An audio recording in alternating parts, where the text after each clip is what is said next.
We're about to get to that. I'm not David. My name's Alan, and I'm leading our time together because David is not here this morning. He is preaching at the Samoan Church.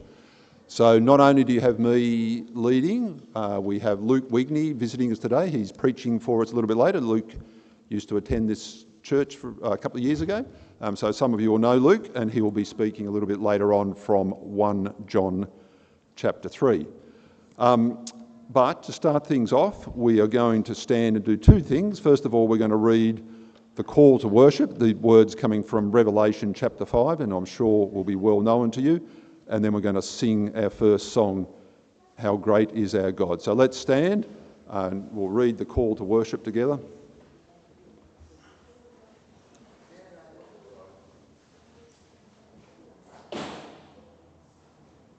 Let us lift our voices and exclaim that worthy is the Lamb who was slain to receive power and wealth and wisdom and might and honour and glory and blessing. And while we're still standing, we will sing our first song.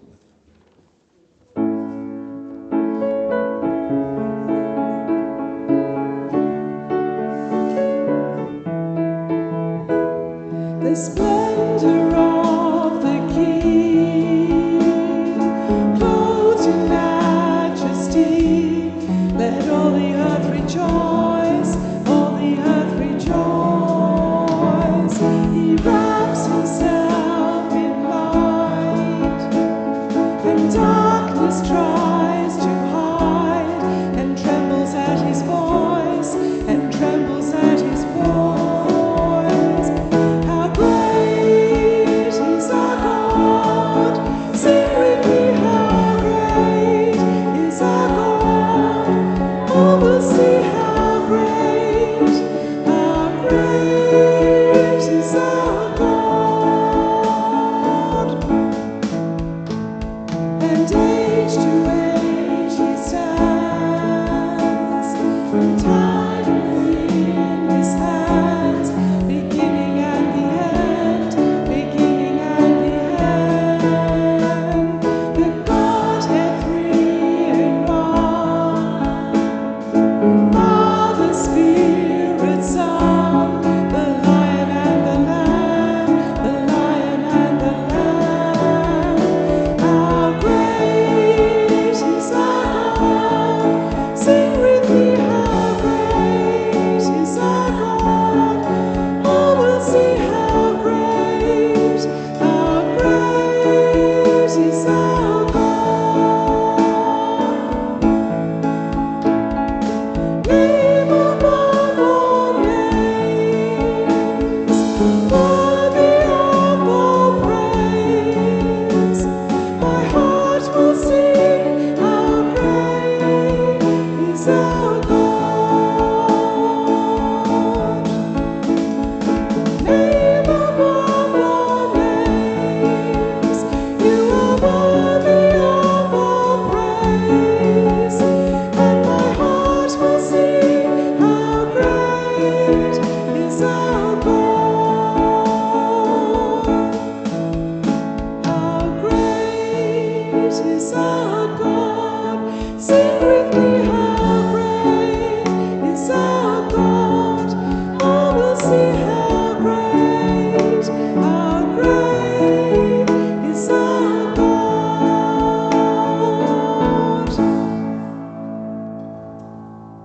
Please take a seat. Let's pray. Father, we praise you as Lord of all. With your powerful word, you made all things.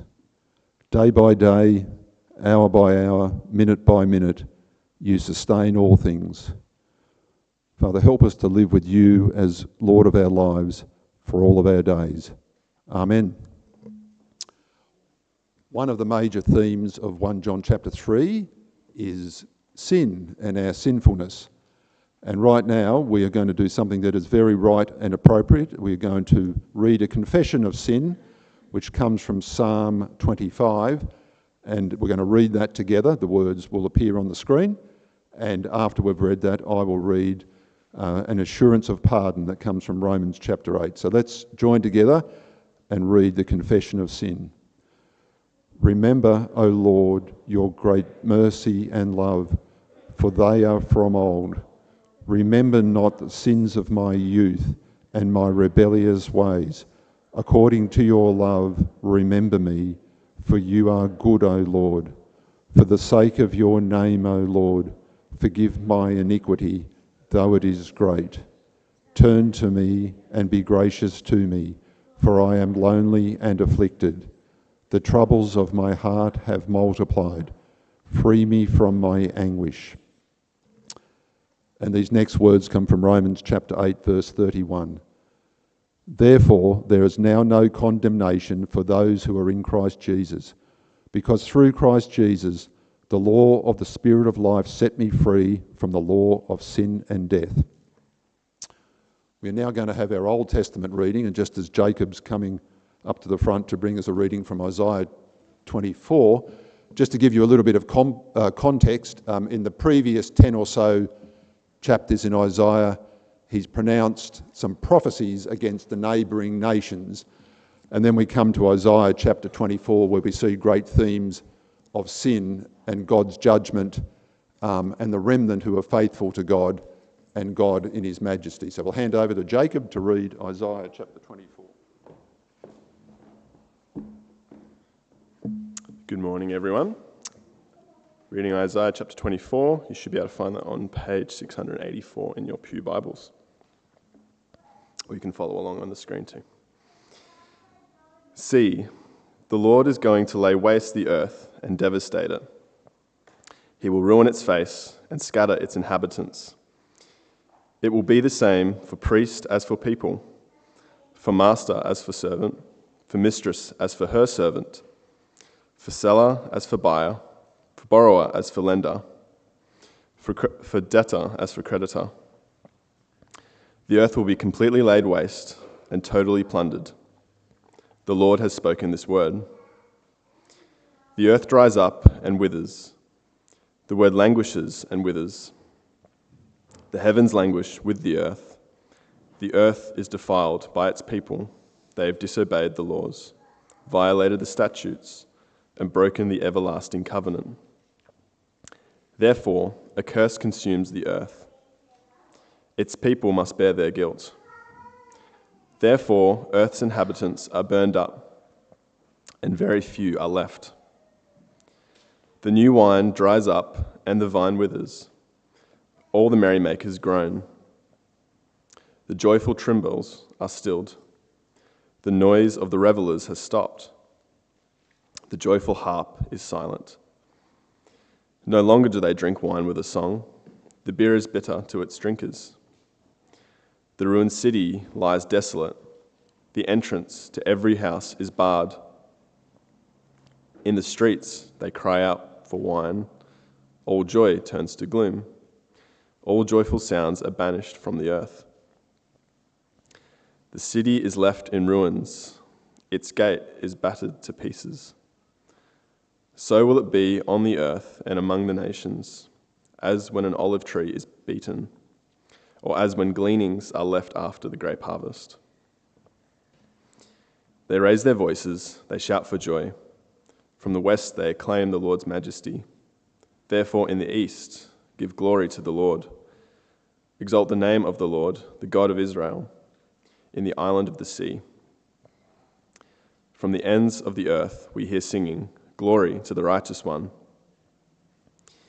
But I said, I waste away, I waste away.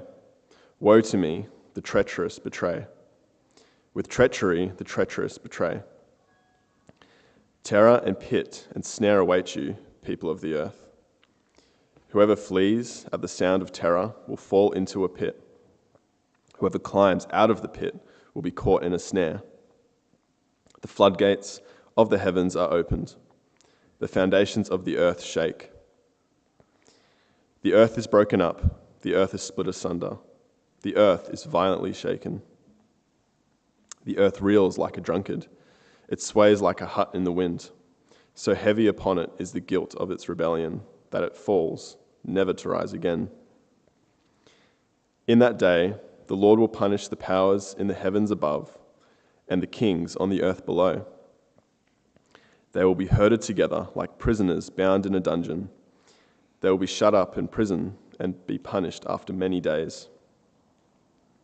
The moon will be dismayed, the sun ashamed, for the Lord Almighty will reign on Mount Zion and in Jerusalem and before its elders with great glory.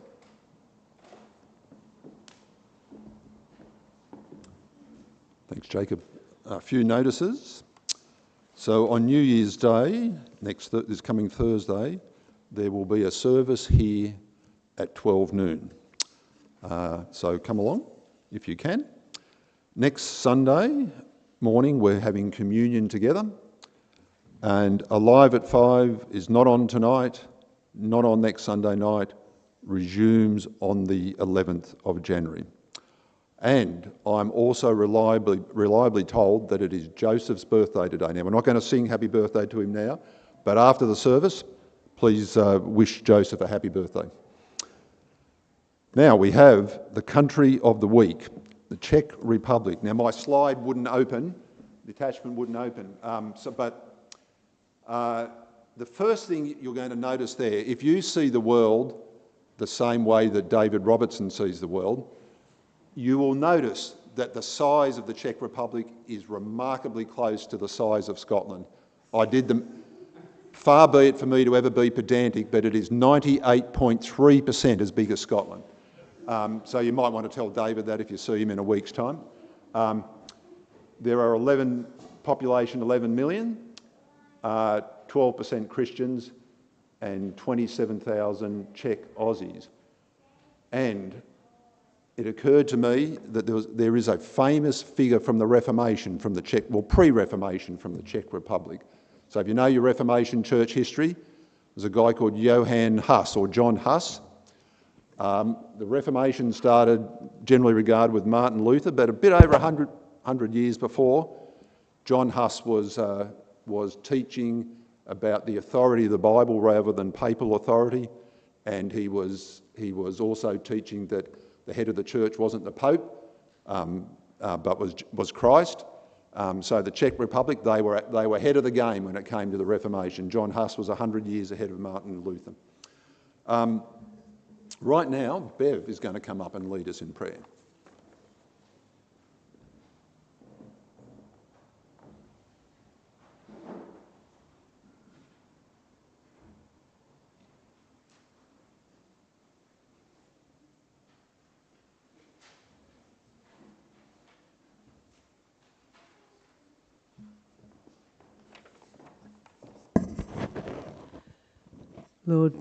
Lord, thank you that we can come here this day to worship you, and that as we worship you, our spirits are lifted and we sense your presence, your Holy Spirit.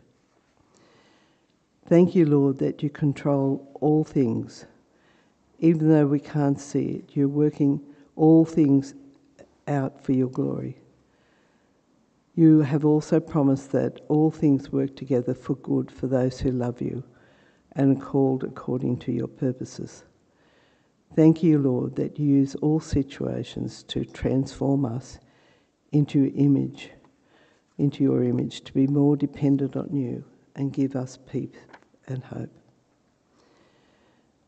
Lord, we bring before you the issues that concern us locally, nationally, and globally. Hatred between religious groups, wars, poverty, mental illness, family dysfunction. Help us to be prayerful about everyone, and that we may hear your heart on this and act as you lead us. Thank you that you have given us the Bible to lead and guide and comfort us as we seek to be your people in this place, in our homes, workplace and society. Help us to hunger for your word, to memorise it and to share with others as we have opportunity. May we daily pray that will use us to talk to someone about your forgiving love. Thank you, Lord, that you give us all our needs for the day, that we have food, friends, places to live. Help us to know how to support those who do not. All of us have sinned in thought, word and deed. Help us to come quickly to you to confess and to receive your forgiveness.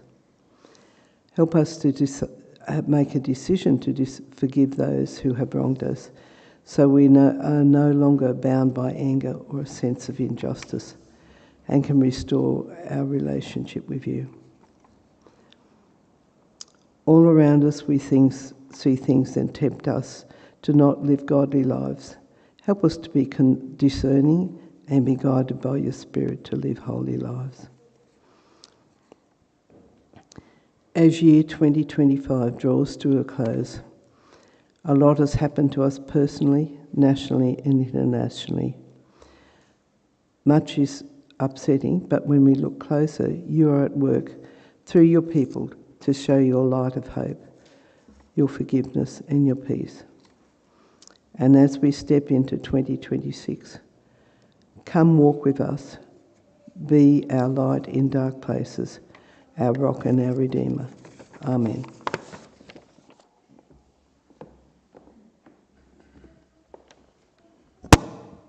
Okay, kids, if you want to come up the front, Margaret's going to do the children's talk today, so all the kids very welcome to come up, sit in this front row up here.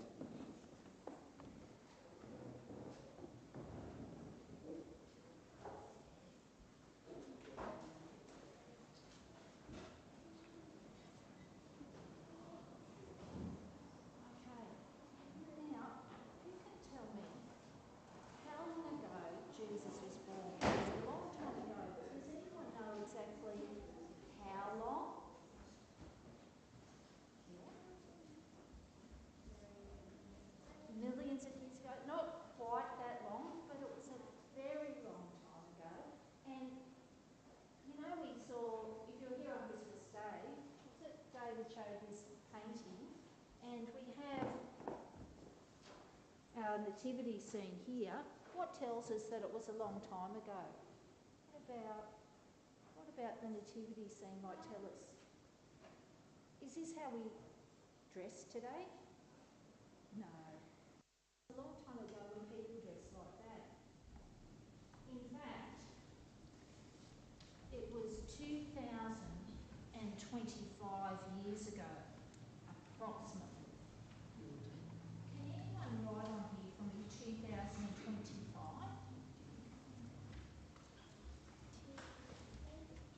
Nice. Oh, you can sit there and write. That's a big number, 2025.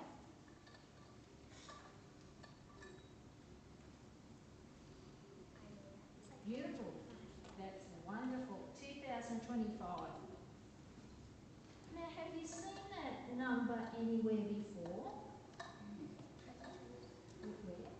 25 this year. It's the year. Is that what you're going to say? It's this year. So, that's no coincidence. Our years are taken from when Jesus was born. So 2025 years ago, well, pretty close, I'm not exactly sure of the year, Jesus was born. The year's about to change. What's it going to be? 2026. It is. Can you write 2026? Do you want to write it underneath?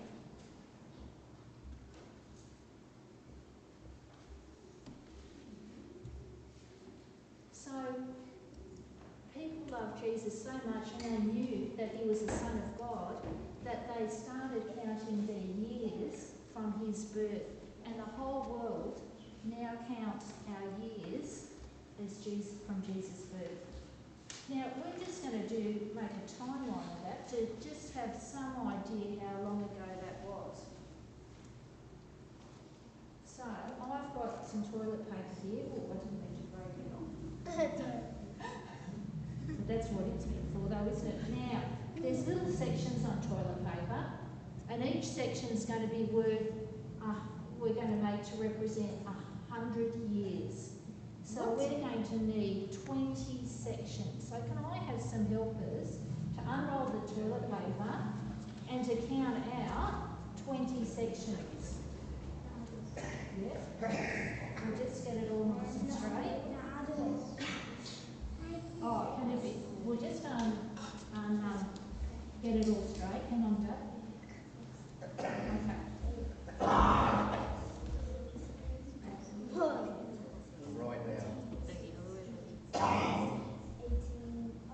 Oh, nearly there. You're keeping good count. 20, okay, and it's 2025, so we need a quarter of one. So I'm going to cut, this is about a quarter of one. You think a bit more? Okay, just there. Okay, thank you. Okay. Now, can everyone, all the kids who want to, hold up our length of toilet paper? Yep, hold it up in one straight line so everyone else can see, because you can see it on the floor but they can't. So if every year was 100 years, each section was 100 years, this is us here at 2025, nearly 2026, and down here, what's your name? Zoe. And Zoe Scott, about when Jesus was born. So that's... Oh, 2025 is now... Oh, that's right. You get the idea that it was a long time ago. Okay, thanks, Hawkins. Let's hold that up. Now, I've got a few packs of bills to colour in if you like. I'll just take those. Yep, I'll take those. Thank you. If anyone wants something to do,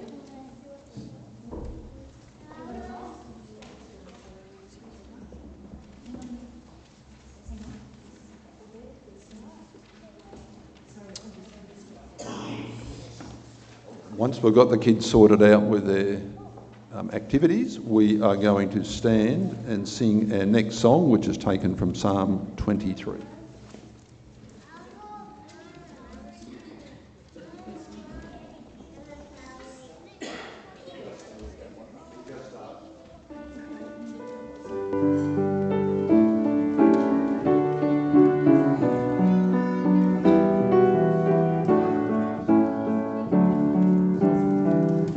The Lord's my shepherd, I'll not want. He leads me by in pastures green. He leads me by the still, still waters. His goodness restores my soul, and I will trust in you alone.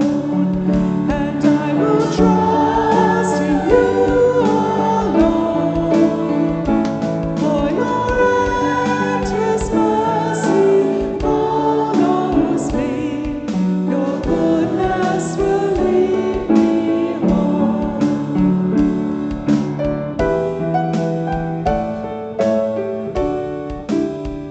He guides my ways in righteousness, and He anoints my head with oil, and my cup it overflows with joy. I feast on His pure delights, and I will trust in you alone. And I will trust in you alone. For your endless mercy follows me. Your goodness will lead me home.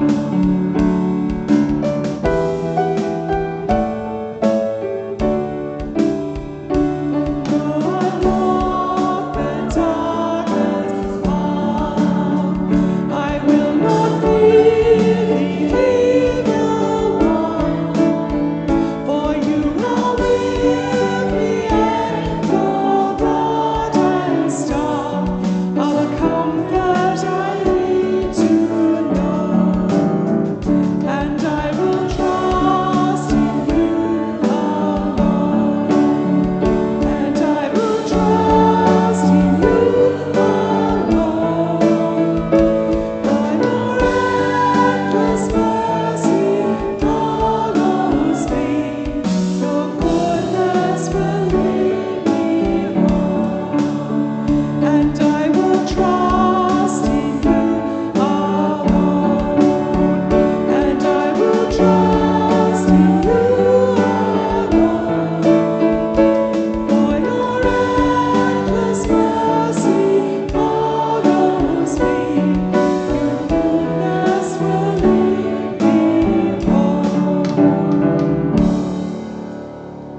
seat. In the New Testament, we're reading through 1 Peter chapter 5, and if he can tear himself away from his colouring in, Jacob's going to come and bring us a few verses from 1 Peter 5. I was looking forward to that colouring in. 1 Peter chapter 5, verses 1 to 4. To the elders among you, I appeal as a fellow elder and a witness of Christ's sufferings, who also will share in the glory to be revealed. Be shepherds of God's flock that is under your care, watching over them, not because you must, but because you are willing, as God wants you to be, not pursuing dishonest gain, but eager to serve. Not lording it over those entrusted to you, but being examples to the flock. And when the chief shepherd appears, you will receive the crown of glory that will never fade away.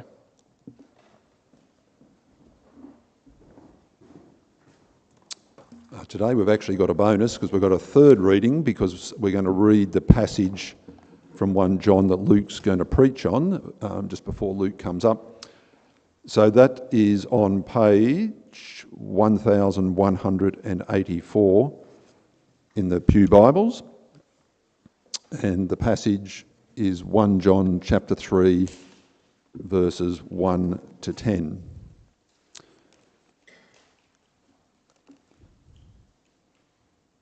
How great is the love the Father has lavished on us, that we should be called children of God. And that is what we are.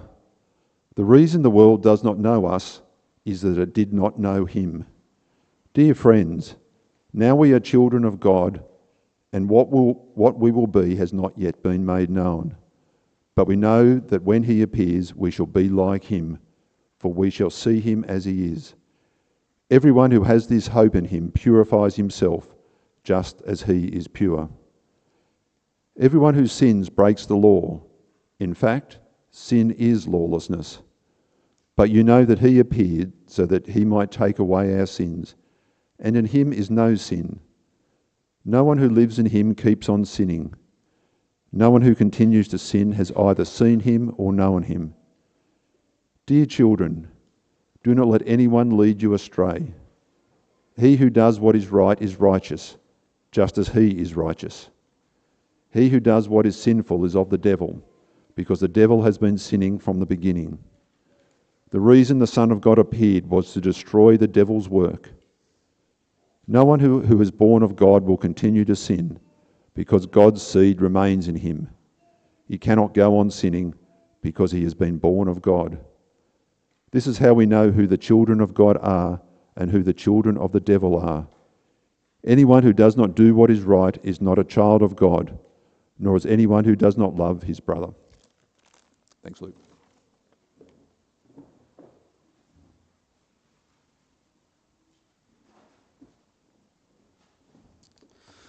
Morning all. Honour to be with you all. It's so encouraging. I was briefly attending this church to help out with the kids' church program in the start of 2024, and it's so encouraging to see so many kids here for the kids' talk. I remember often having classes with just one kid, and seeing so much growth here within the church. You guys been in this congregation's been in my prayers for the last couple of years, and it's so encouraging to see how you guys, obviously love God and love meeting together. We're looking at 1 John chapter 3. Let me pray and we'll get into it. Dear God, thank you for this time that we have together. God, I pray as we look at your word that you'll give us wisdom and understanding. Help our hearts to be soft to what you're trying to say to us. And I pray that it'll be your words and not mine that spoken today. In Jesus' name, amen. I don't know about you, but when I look at someone who claims to be a Christian, I tend to look at their flaws. Look at where their actions don't line up with their words. And I think the best place to do this is on the soccer field of a church league game.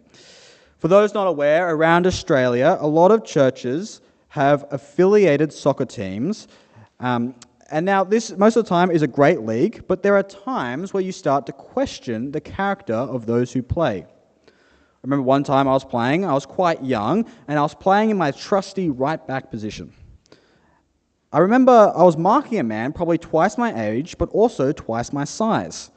And so when I jumped for the ball in the air, I jumped for the ball, and he jumped for me.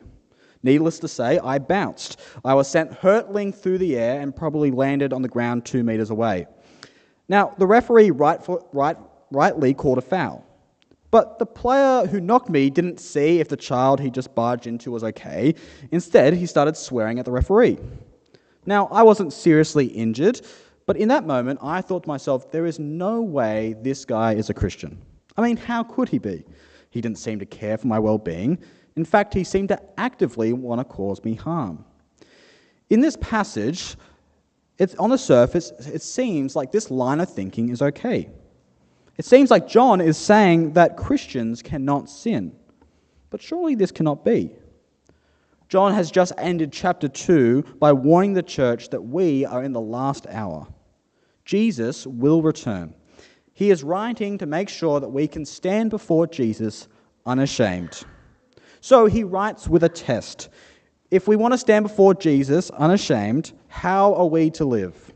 John gives us a test of character. John is saying that if we call ourselves Christians, we will live a certain way. But why? From what power? What is the source of our character as Christians? And then after realigning the source of our character as Christians, he then goes on to show what this character looks like in our lives, the evidence of this character. So 2 points, the source of our character and the evidence of our character. Firstly, the source of our character. Verse 1 to 3 give us a timeline of who we are as Christians. Look at verse 1. See what great love the Father has lavished on us, that we should be called children of God, and that is what we are. The reason the world does not know us is that it did not know him. John says the source of our character isn't our strength of will. It isn't our inherent goodness as people. It's got nothing to do with us, but what God has done for us in the past. See what great love the Father has lavished on us that we should be called children of God.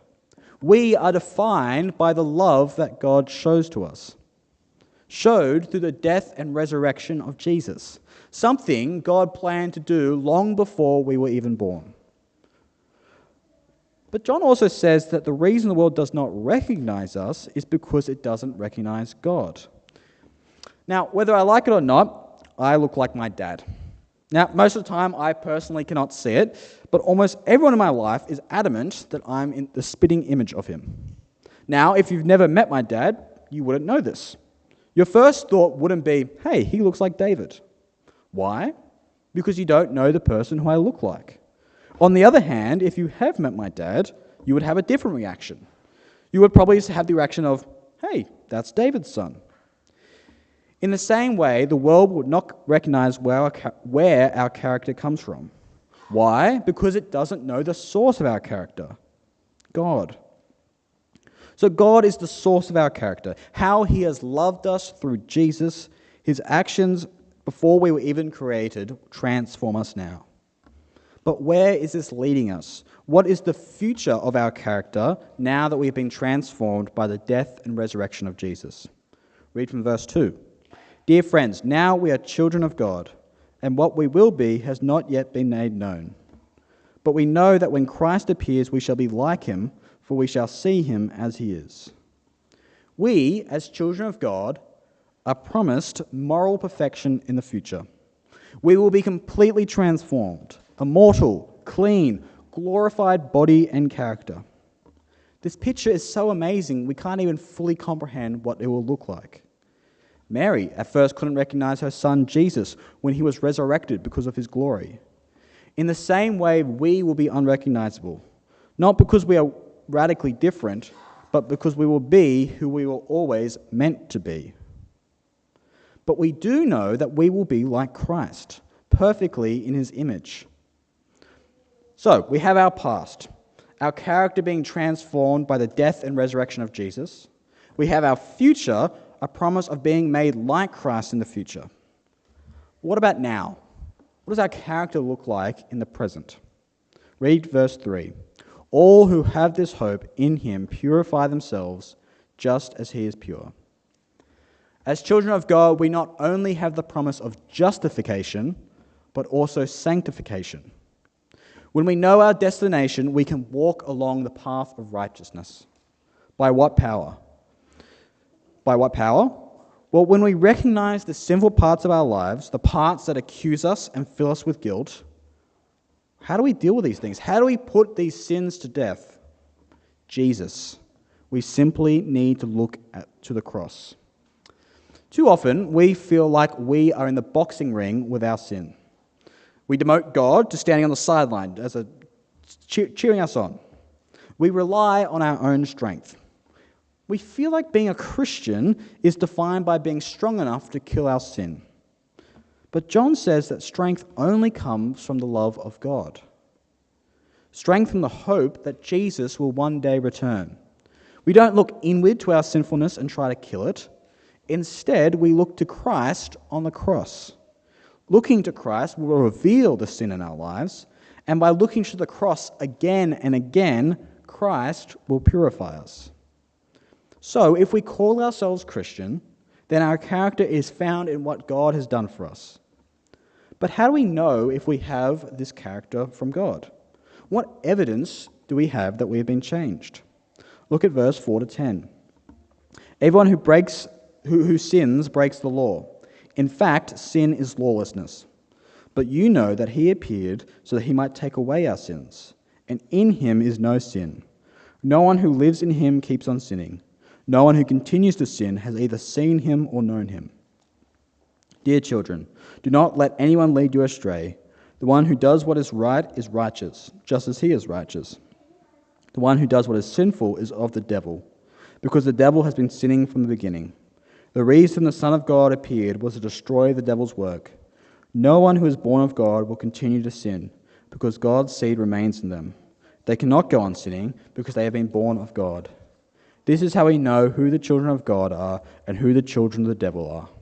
Anyone who does not do what is right is not God's child, nor is anyone who does not love their brother and sister. What is the evidence of a changed character in a Christian?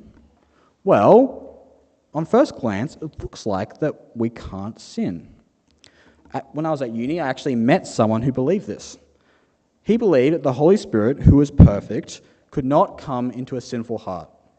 So he believed that Christians must be perfect, and he himself was perfect. When I challenged him on this, he quoted this passage to me.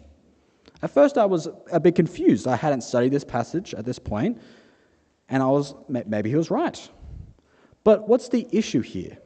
Well, when we look at the rest of 1 John, we see that this cannot be true. 1 John 1 verse 8 says, "If we claim to be without sin, we deceive ourselves and the truth is not in us." Chapter 1 verse 10 says, if we claim we have not sinned, we make him out to be a liar and his word is not in us. 1 John 2 verse 1, John says that if we sin, we have an advocate with the Father. So it's clear that John is not saying that Christians will never sin. He's not saying that a true Christian will live a perfect life. There's no explicit command that we are to never sin. Instead, John is describing that as a Christian, a child of God, we will not continue to sin. What's the difference there? What does the continue there mean? Well, John is emphasizing again and again the seriousness of sin and how it goes against the nature of someone who is a child of God. Verse 4, sin is lawlessness. Verse 6, no one who lives in him keeps on sinning. Verse 8, no one who does what is sinful, the one who does what is sinful is of the devil. Verse 9, no one born of God will continue to sin. They cannot go on sinning. Verse 10, anyone who does not do what is right is not God's child. John here is emphasizing the seriousness of sin to combat our inherent indifference towards sin. I think many of us as Christians, we kind of categorize two types of sins in our life. The sins that we actively try to work on, and the sins we kind of leave on the back burner because we feel like they aren't as important. There's a great book called Respectable Sins that talks about this, and I've got a couple of quotes that I found really helpful. And the first one being, It's not enough to agree that we do tolerate at least some of them being sins. Anyone except for the most self-righteous person will acknowledge that. After all, no one is perfect. May be our attitude. But to honestly face those sins is another matter. For one thing, it is quite humbling. It also implies that we must do something about them.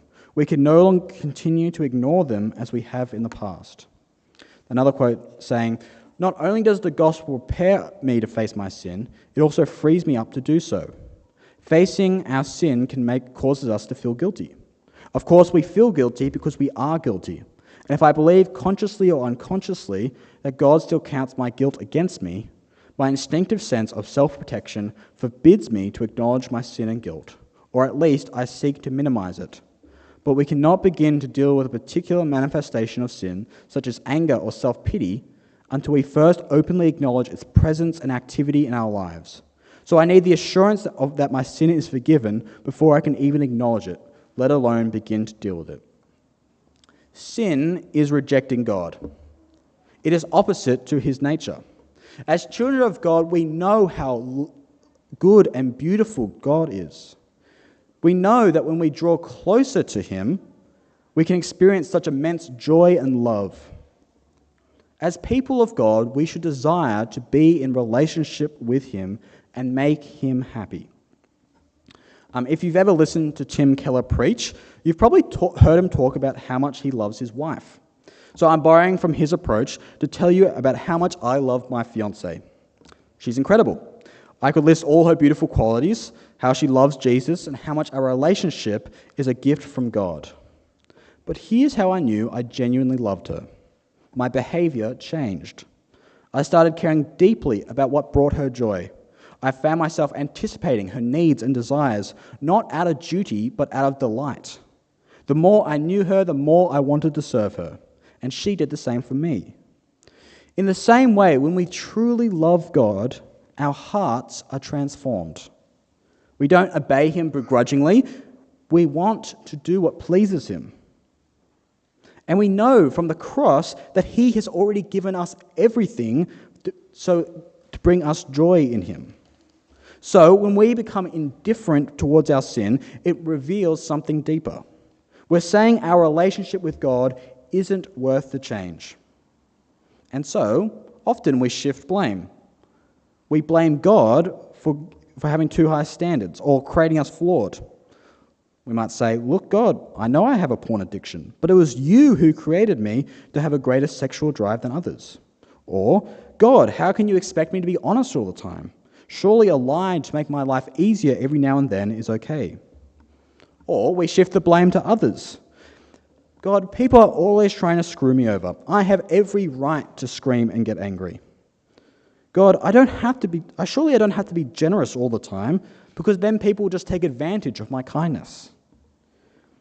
Now, as you sit here today, there might be a particular sin that weighs on your mind, one that you can't seem to shake. Or you might be just overwhelmed with your sinful nature in general, thinking of all the times you get angry, selfish, or greedy. Anything else that you know goes against your relationship with God. And when we read these verses, we sometimes begin to doubt. Maybe I was never a Christian. Maybe one day everything will click and I'll look back thinking, why did I ever think I was a Christian to begin with? Resisting sin will become so much easier once I have my eureka moment. I will tell you one of the most encouraging things I ever heard as a Christian. If you're worried about your sin, then something is going right. As I've mentioned here, John is not commanding everyone to be sinless saints. He is warning them of indifference towards sin. If you're worried about sin, you've taken that warning to heart. Your struggle is not a sign that you don't know God, but a sign that the Holy Spirit has begun to work in you. He is giving you the power to say no to sin. Let's remind ourselves of the hope we have in the future. Let's read the second half of verse 8 again. The reason the Son of God appeared was to destroy the devil's work. The sin that John is telling us that we can't be indifferent about is why Jesus appeared to us. Why can't we be indifferent towards our sin? Why should we not continue to sin again and again without repentance? Or why should we never become resigned that we will never get better? Because we see that Jesus wasn't indifferent towards sin. He lived the perfect life, and although he was tempted by sin, he never gave in and he constantly fought against it. He then gave his life so that he could free us from our own sin. To say that certain sins in our lives aren't worth fighting against is to devalue what Jesus did on the cross. To give up and say that some sins will never be dealt with is to not believe in the power of the cross. Jesus, perfect Son of God, eternal from heaven, came to earth, died and rose for our sins. When we truly understand what he has done for us, how can we not look at our sin with disgust, but also with power? Disgust because we see how serious our sins are, that Jesus took them and paid the penalty for them on the cross. But power because we see that Jesus' death takes away sin's power over our life. Through the Holy Spirit, we are promised as children of God to be cleansed. We can't sit in our guilt. When we are convicted by the guilt of our sin, we give it to Christ. We come to him to take away our guilt and shame because we know he will. What if you're here today and you're not a Christian? Well, I hope today that you've been struck by the seriousness of sin, going against what God wants from us. I hope you realize that everyone sins, including yourself. But I hope that's not the only thing you take away from today. I hope you realize that God understands the seriousness of your sin and doesn't leave you there. He offers a cure, a way out. It's not something that you have to earn or be good enough for. It's not something that you have to kind of make it halfway there and God will make it the rest of the way for you. God has done it all for you. God sent Jesus to die on the cross so that you could be saved. He loves you and wants to be in a relationship with you. And so he took the cost on himself. All you have to do is trust him. Trust that he does love you, that he will save you. That is our hope. Let me pray. Dear God, we praise you for what you've done for us. God, we are sinners. We reject you. But God, I pray that we will not grow indifferent or resigned to our sin, but that we will look to the cross and realize that if we cling to you, you have promised us salvation. I pray that we will encourage each other and, depend on you in all things. In Jesus' name, amen.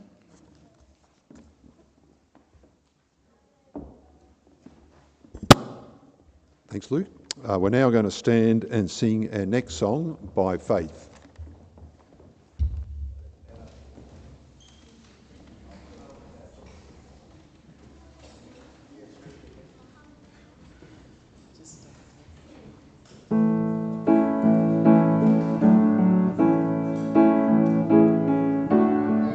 By faith we see the hand of God in the light of creation's grand design, in the life of those who prove His faithfulness, who walk by faith and not by sight. By faith our fathers ruled the earth with the power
take a seat.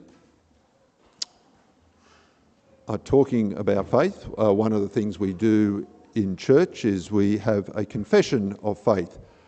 And this week it's taken from the Heidelberg Catechism.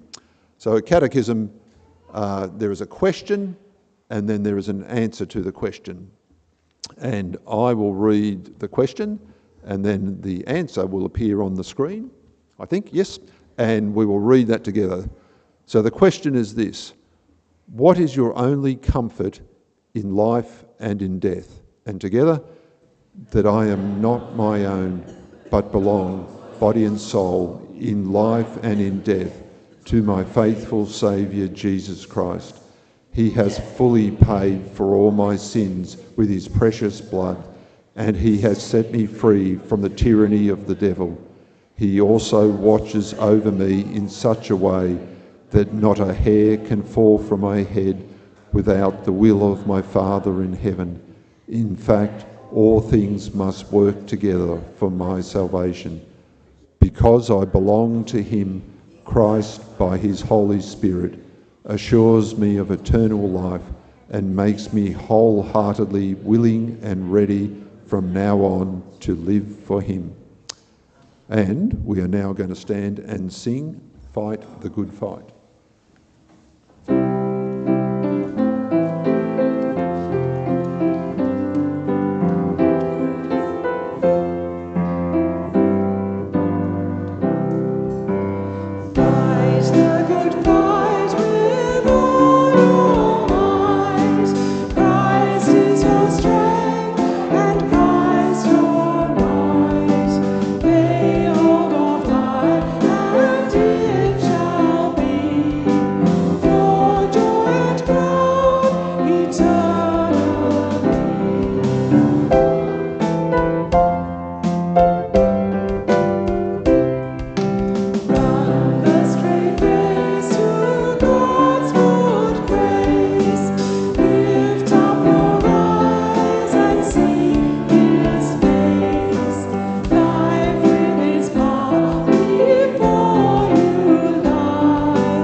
Conclude the service by saying the benediction, this one taken from Numbers chapter 6.